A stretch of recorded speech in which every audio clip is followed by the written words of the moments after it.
All right, Americans are not optimistic about this economy, but that probably doesn't come as a big surprise to you. Here's the thing, though. A new survey shows half of the country believes it won't get better, that is, no matter who is in the White House. For more on this, let's bring in our political panel. Ford O'Connell is a former campaign advisor to John McCain, and Stephen Sigmund is the senior vice president for Global Strategy Group. Welcome to you both. Stephen, since you're on set here, I'll start with you.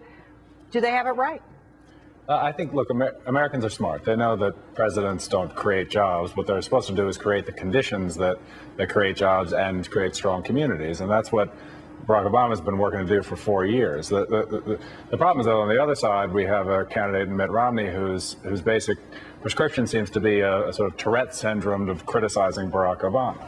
So I think they are right that they understand what the president's role should be. But the question for this campaign is, who's got the better prescription for meeting that role? Ford, what do you say? Stephen, you tell a tall tale, my friend. Here's the deal.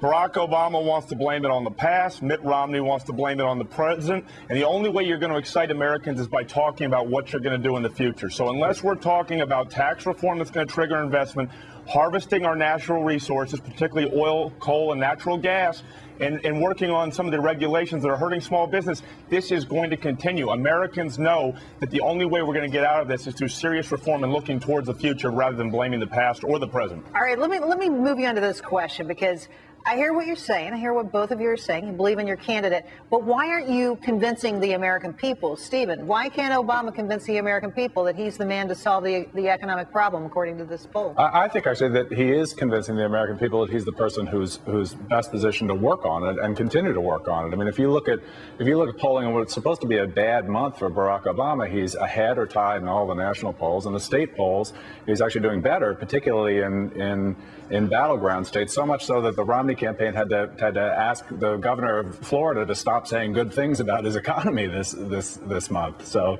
all right, Ford, jump in here. Do you agree? Does Stephen have it right? And why can't Romney convince people that he's the guy to solve the economic problems?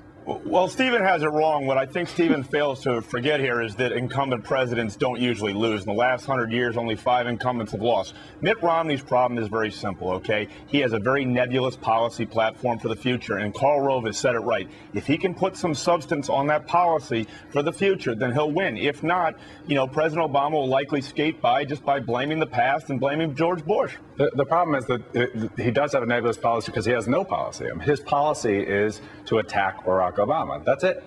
Beyond that, maybe it's keeping what was supposed to be a temporary tax cut on the very wealthy, but he said nothing. Versus Barack Obama's policy of just blaming everyone. Blame the weather for the jobs report, blame George Bush, not blame least. Congress. Not the least, he said a jobs plan for 4 years. Policies and push forward. I'm just telling you, look, Barack Obama is in a little bit of a problem himself, and he knows it. If he doesn't start talking about the future, he could very well lose. And the candidate that talks about the future the fastest is the one who will connect with people, because right now, 25% of the American electorate is uncommitted. They want someone who's going to lead them towards prosperity. I actually don't disagree with that. Well, what's interesting is that, wow, did we find common ground here? I'm shocked.